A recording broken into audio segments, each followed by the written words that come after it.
அனைவருக்கும் வணக்கம். சற்று முன்பு தமிழக அரசு இன்று வெளியிட்டுள்ள 8 முக்கியமான அறிவிப்புகள் என்னென்ன என்பதை பற்றி தான் நம்ம இந்த வீடியோவில் டீட்டெயிலாக பார்க்க போகிறோம். ஸோ முடிஞ்ச அளவுக்கு இந்த வீடியோவை ஸ்கிப் பண்ணாமல் முழுமையாக பாருங்கள். இந்த வீடியோக்குள்ளே போகிறதுக்கு முன்னாடி இந்த வீடியோக்கு ஒரு லைக் பட்டனை ப்ரெஸ் பண்ணிடுங்க. நீங்கள் இது வரைக்கும் என்னோட சேனலை சப்ஸ்கிரைப் பண்ணாமல் இருந்தீங்கன்னா மறக்காமல் சப்ஸ்கிரைப் பண்ணிக்கோங்க. கூடவே அந்த பெல் சிம்பளையும் மறக்காமல் கிளிக் பண்ணிக்கோங்க. சரி, வாங்க இப்போ நாம் வீடியோக்குள்ளே போகலாம். முதல் அறிவிப்பு: தமிழ்நாட்டில் கலைஞர் மகளிர் உரிமை தொகை திட்டம் கடந்த ஓராண்டுக்கு மேலாக வெற்றிகரமாக செயல்படுத்தப்பட்டு வருகிறது. தகுதியுள்ள குடும்பத் தலைவிகளின் வங்கிக் கணக்கில் மாதந்தோறும் 1000 ரூபாய் செலுத்தப்பட்டு வருகிறது. ஒவ்வொரு மாதமும் மகளிர் உரிமை தொகைக்கான பட்டியல் தொடர்ந்து புதுப்பிக்கப்பட்டு வருகிறது. இந்த நிலையில்தான் அரசின் விதிமுறைகள் பொருந்தாததால் தற்போது சுமார் 1,27,000 பயணிகள் இந்த திட்டத்திலிருந்து நீக்கப்பட்டுள்ளனர். அதிக வருமானம், நிலம் வாங்குதல், அரசு பணிகளில் சேர்ந்தவர்கள், உயிரிழப்பு உள்ளிட்ட காரணங்களால் பயனாளிகளின் தகுதி நீக்கம் செய்யப்பட்டுள்ளனர்.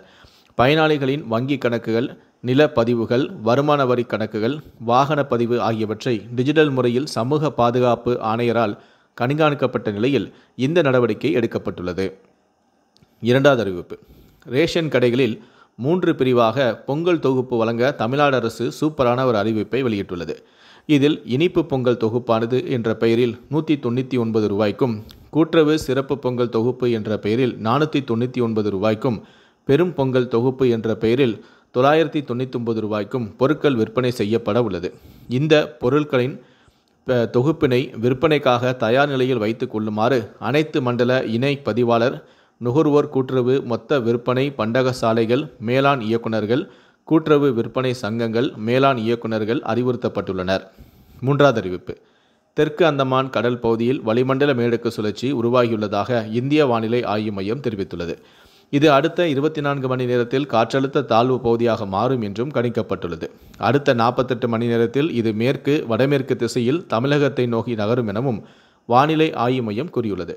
இதன் காரணமாக வரும் 16ஆம் தேதி முதல் 3 நாட்களுக்கு கனமழை பெய்யும் எனவும் தெரிவிக்கப்பட்டுள்ளது. நான்காவது அறிவிப்பு: குரூப் 2, குரூப் 4 தேர்வு பாடத்திட்டம் மாற்றப்பட உள்ளதாக TNPSC அறிவித்துள்ளது.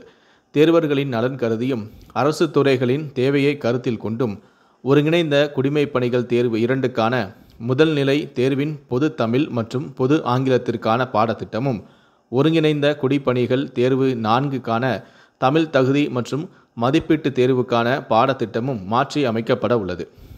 ஐந்தாவது அறிவிப்பு: ATM இயந்திரத்திலே PF பணத்தை எடுக்கும் முறையானது அடுத்த ஆண்டு ஜூன் மாதம் முதல் அமலுக்கு வரவுள்ளதாக தகவல்களும் தெரிவிக்கின்றன. ஆறாவது அறிவிப்பு: சேலம் மாவட்டம் இளைஞர்களுக்காக தனியார் துறை வேலைவாய்ப்பு முகாமானது 20/12/2024 அன்று நடைபெற உள்ளது. ஏழாவது அறிவிப்பு: மேட்டுப்பாளையம் உதகை இடையிலான மலை ரயில் போக்குவரத்து மேலும் 3 நாட்களுக்கு 15, 16, 17 ஆகிய தேதிகளில் ரத்து செய்வதாக அறிவிக்கப்பட்டுள்ளது. கடைசியாக எட்டாவது அறிவிப்பு: கனமழையால் தூத்துக்குடி ரயில் நிலையத்தில் தேங்கிய மழைநீர் காரணமாக ரயில்கள் புறப்படும் இடம் மாற்றம் செய்து தெற்கு ரயில்வே அறிவிப்பொன்றை வெளியிட்டுள்ளது.